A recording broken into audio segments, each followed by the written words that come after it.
Coverage you can count on continues with Joe Whelan Sports Report. Newly re-signed Comets forward Kaylee Schrock pulls no punches when it comes to throwing punches. How ironic then that Schrock is playing the role of referee this weekend.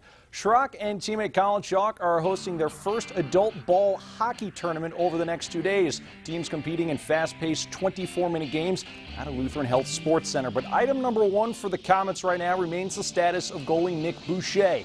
The 31-year-old underwent hip surgery on Thursday, but the damage discovered was more extensive than doctors anticipated, resulting in Boucher undergoing a microfracture procedure. This adds an additional 4 to 8 weeks of recovery time, meaning the K's top netminder will be out until at least January.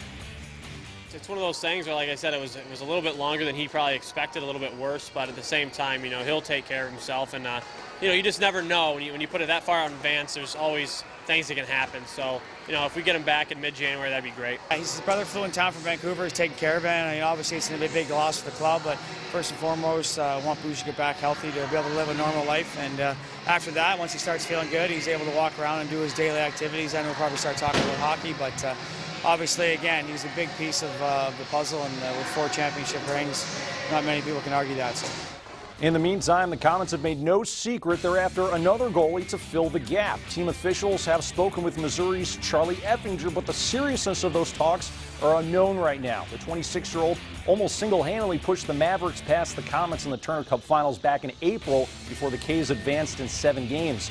Effinger told his Missouri team officials this week he won't be returning next season and plans to sign with an ECHL team. The Illinois native was second in the CHL last season with a .923 save percentage. You could say it's appropriate. Parkview Field's showing of Field of Dreams coincides with the TinCaps 6-game road trip through Iowa. Coincidence or not, a sweep of Cedar Rapids has the Caps just 1 game back of first place Bowling Green. The field trip through the Hawkeye State continues tonight, first of 3 with Quad Cities. Couple men on in the second for Tyler Stubblefield, and Stubbs goes up the middle to center. Austin Hedges would score. It's an early 1-zip lead. Later in the inning, Mike Golick through the left side past the diving shortstop. Stubblefield comes around, as does Travis Jankowski, 4-0 at that point. Jace Peterson always a threat on the bases, and he can come on home now. Wild pitch scores him from third. 5-zip second inning for the TinCaps, or 5-run inning, I should say, but they couldn't hold on to it. This one just went to extra innings. It's all tied up at 7 in the 10th. Showdown in Motown. White Sox clinging to a half-game lead in the AL Central over Detroit, clinging to a 1-zip lead in the 5th. Austin Jackson changes that, takes Chris Sale to the gap and right. It's an RBI double, scores a pair, and Detroit takes the 2-1 lead. Rough afternoon overall for the Sox all-star starter. Next inning, Brennan Bosch with 2 on. See ya.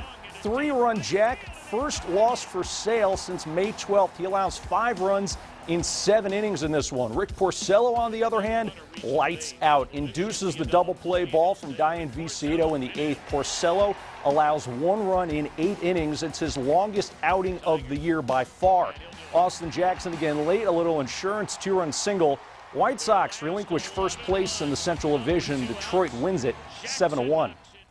Cubs visiting St. Louis. Not much offense in this one early. We're scoreless in the 6th. Jake Westbrook fans Alfonso Soriano to end the inning. In the 7th, though, some fireworks. Already 1-zip. Skip Schumacher hammers one to the gap and right. This is trouble. Off the base of the wall. Alan Craig, Rafael Furcal, both on their horse. This made it a 3-zip lead for the Redbirds, and that's the start of a bad inning for the Cubs. St. Louis scores 12 times in the 7th. They win it by 12. 12-zip is the final. Norwell grad Jared Parker and the A's battling the Yankees tonight, and another great outing for Mr. Parker. This one tied in the 8th, but look at that line for Parker. 8 innings, 1 run on 5 hits, 5 strikeouts as he's shutting down the hard-hitting Yankees. First-year East Noble football coach Luke Amstutz has traded in his NECC roots for the NHAC this fall in taking over for the departed Chris Depew. But his biggest concern will be in the backfield and trying to replace running back Evan Croy in his 1,200 rushing yards. The all-conference back helped lead the Knights to 7 wins last year in a season many thought would be a rebuilding one for the program. Junior Brandon Mabel could shift to the primary back position, while senior quarterback Nick Weimer will be featured more frequently in an up-tempo passing attack. I think our run game will be pretty strong. We have a really good quarterback, Nick Weimer. He's a senior. He's always stepping up, clutch plays all the time. He knows his stuff. Really, at East Noble, you know, you have to have the focus on the run game and playing great defense, and that's what traditionally has made East Noble a great football program, and that's what's going to continue to make it so. The Knights open their season with back-to-back games at home, hosting Northrop and Northridge.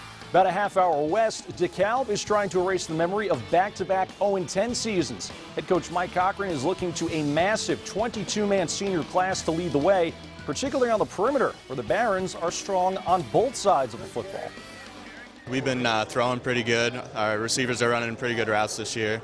The defense, the DBs are looking good this year too, and also linebackers. We had a pretty good showing here in the summer, involved in some 7-on-7 tournaments, and have built up some confidence, you know, throughout the summer playing these 7-on-7 tournaments. So just that senior class is going to be the class that leads us into bigger and better things. The Barons open the fall schedule at Mishawaka Marion, seeking their first win since October 16, 2009, when they edged Carroll 26-14. Prelims for the Fort Wayne City swim meet going on today at the Southside Natatorium. Ages 9 and up took the plunge this morning and afternoon. The 8 and under crowd got their pool working last night. Finals for all age groups begin tomorrow afternoon at 1.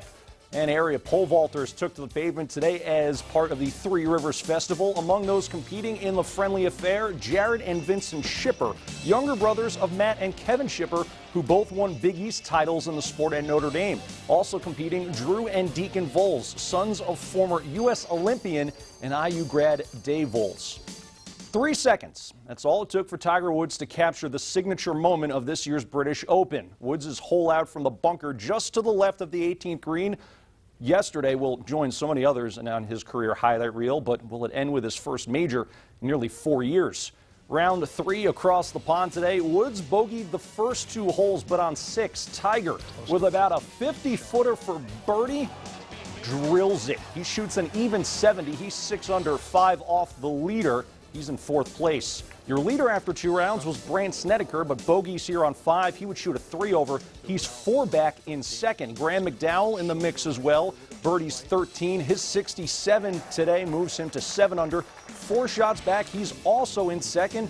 Everyone chasing Adam Scott. 2nd shot on the par 5 here. Lands it in the center of the green.